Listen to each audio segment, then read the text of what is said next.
Bonjour, lecture du livre La suprême intention de Devern Fromk, édité à Neuchâtel en 1970.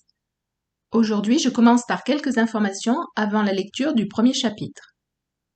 La présentation de ce livre, au lieu de se trouver en 4e page de couverture, au dos du livre, est sur la première page de couverture.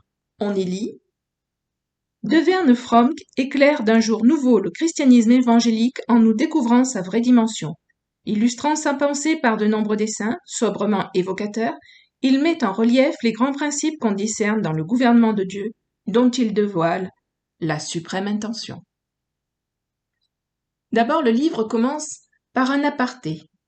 La suprême intention, Monsieur Devern Fromk, est peut-être un inconnu en Europe, mais il n'est pas un inconnu dans les lieux célestes, où se préparent les grandes batailles pour la vérité. Si son nom a une consonance étrangère, c'est un des familiers de la maison de Dieu, et c'est là ce qui nous importe. Comme T. Austin Sparks, Watchman Nee et tous ceux qui ont reçu l'onction pour un ministère de révélation, il a un message qui mérite d'être entendu, médité et soumis à l'interprétation du Saint-Esprit. Il ne faut pas reculer devant l'effort de réflexion nécessité par ce qui nous paraît nouveau et nous prend par surprise. Le chercheur sérieux ne tardera pas à découvrir l'arrière-plan scripturaire que réclame sa conscience. Mais seul un esprit ouvert aux initiatives divines retirera de cette lecture la bénédiction qui lui est destinée. Puis vient une page de remerciements. Matières à remerciements. Nous remercions ici M. Paul Weiss pour la compétence et le soin qu'il a mis au service de cet ouvrage en revoyant notre manuscrit. Si le texte a quelque mérite, c'est à ces heureuses suggestions que nous le devons. Pour la reproduction des dessins originaux, nous avons cherché sans succès la personne qualifiée dont nous avions besoin. Si ces tableaux, sous notre plume de vieillard, ont quand même atteint leur but, c'est grâce à la libération de notre esprit qui nous a ouvert un plus large accès aux ressources divines. Aussi, est-ce à Dieu seul que revient l'honneur de cet aboutissement et que sont dus les remerciements d'usage. Roger Jacot. Nous rendons grâce au ciel également pour la précieuse collaboration de M. L. A. Monnier, notre frère imprimeur. L'unité d'esprit que nous avons réalisée au service du même maître n'est pas la moindre des bénédictions que Dieu nous destinait quand il nous confia ce ministère. Quant à celles qui sont destinées au lecteur, il les découvrira lui-même. Nous pourrons tous alors dire ou redire à qui de trois « Merci ». Ensuite arrive une introduction. Introduction. Dans le monde entier aujourd'hui, un écho de révolution se répercute de proche en proche. De toute évidence, nous vivons une heure de crise. Un jour nouveau paraît à l'horizon. Nous sommes dans la nuit maintenant, la nuit d'un ébranlement politique, social, religieux et philosophique. Est ébranlé, aujourd'hui, tout ce qui peut l'être. Et nous pouvons nous attendre à ce que l'ébranlement gagne en ampleur et en intensité, jusqu'à ce que seul l'inébranlable subsiste. Pour cette raison, je crois qu'il est temps qu'une note révolutionnaire se fasse entendre dans l'Église.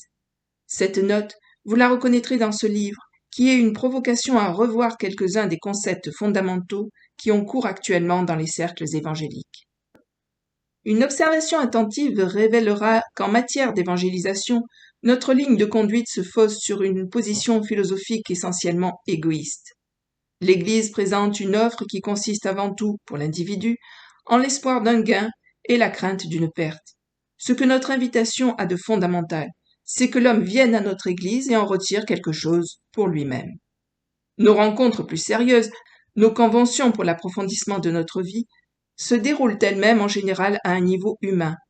Les participants sont censés y trouver le secret de la victoire chrétienne et des bénédictions nouvelles pour la satisfaction de leur cœur.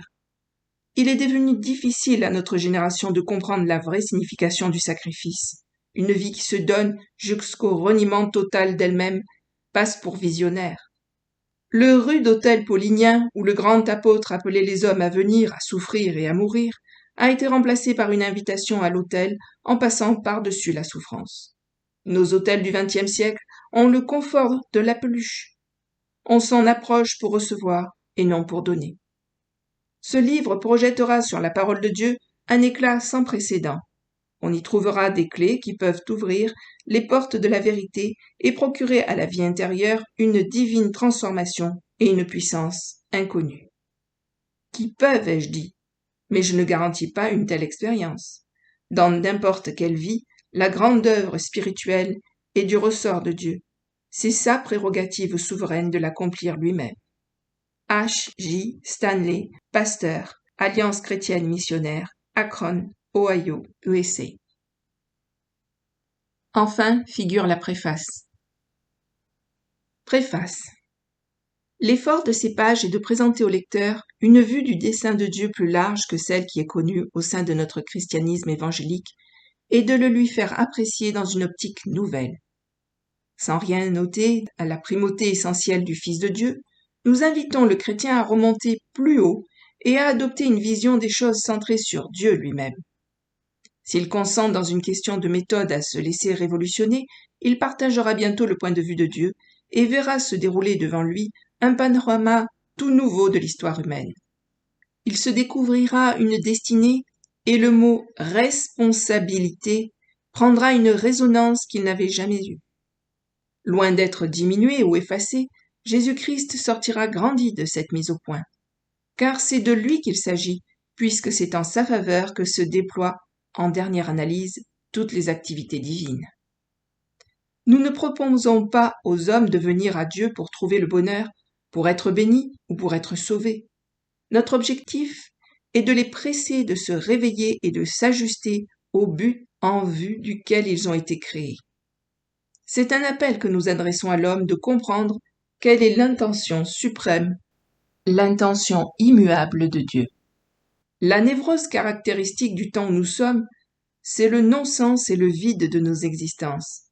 Les croyants en ont assez de vivre dans une routine dénommée activité chrétienne. Il y a dans tout cœur d'homme une révolte à l'idée de faire quelque chose dans le but de gagner une couronne. Pour peu qu'il ait une étincelle d'idéal divin, l'homme réagira négativement à un programme qui a sa fin en lui-même. Il ne supporte pas de servir le moi dans un système religieux qui dit « Servez le Seigneur, il n'y a rien de tel pour être heureux et satisfait ». Le thème essentiel de ce livre n'est donc pas l'homme, son bien-être, ses besoins ou son salut.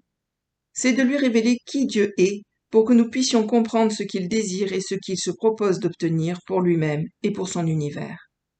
Ce que nous soulignons, ce n'est pas la terrible extrémité que le péché a provoquée, mais le dessein de quelqu'un dont on peut être sûr qu'il le réalisera exactement tel qu'il l'avait conçu.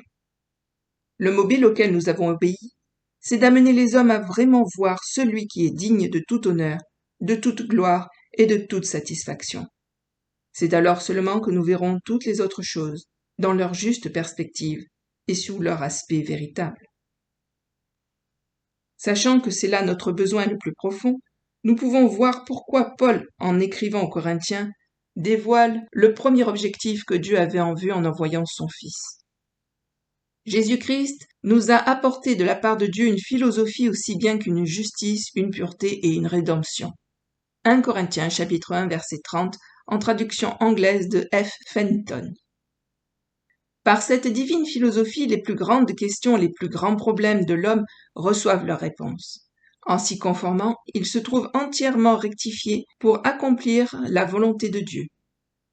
Il n'est pas inutile de préciser ici que le mot philosophie signifie amour de la sagesse et concerne la connaissance des principes qui justifient les faits et les événements de portée universelle. Nous vous invitons donc d'une manière pressante à ne pas avoir peur de ce mot. Puissiez-vous plutôt apprendre à distinguer entre la philosophie des hommes et cette divine philosophie qui nous est donnée dans le Fils de Dieu, et contempler d'un regard entièrement neuf les vieilles et précieuses vérités de la parole de Dieu. Quand la lumière commence à paraître, nous sommes stupéfaits de constater à quel point le piège de faire tout tourner autour de l'homme a surpris même les prédicateurs et les docteurs de l'Église. Aussi longtemps que les hommes sont victimes de cette philosophie-là et de cette fausse conception de la vérité, ils ne peuvent pas éviter de faire leurs calculs à partir d'un centre personnel. Et quand le centre est faux, alors tout est faux dans nos déductions. C'est avec humilité que nous abordons ce vaste et magnifique sujet de l'intention de Dieu. Et notre requête, c'est que vous participiez à cette étude dans le même esprit. car qui donc parmi les mortels pourrait jamais parler avec compétence de l'ultime intention de Dieu? Nous croyons cependant qu'il nous a destinés à comprendre les principes qui régissent le déroulement de son dessein à travers les âges. Le Saint-Esprit nous a mis doucement en garde contre toute tentative d'approfondir ou de pousser les choses au-delà de ce qu'il a révélé dans sa parole, ou de poursuivre notre étude sur la fausse présomption que dans le ciel et sur la terre tout peut s'expliquer. Cette parole du psaume 25, verset 9 doit déterminer notre attitude. Il conduit les humbles dans sa justice, il enseigne aux humbles sa voie. Que cette promesse soit votre assurance. Ma prière, c'est que le lecteur retrouve dans ces pages la drachme de la vérité et soit préparé à prendre toutes les mesures nécessaires, même si elles semblent draconiennes, pour accepter un nouveau centre. Toute sa conception de la vie chrétienne s'en trouvera changée. Après ces diverses informations, j'espère que vous aurez hâte d'entendre la lecture du premier chapitre dans ma prochaine vidéo. À bientôt. Merci. Au revoir.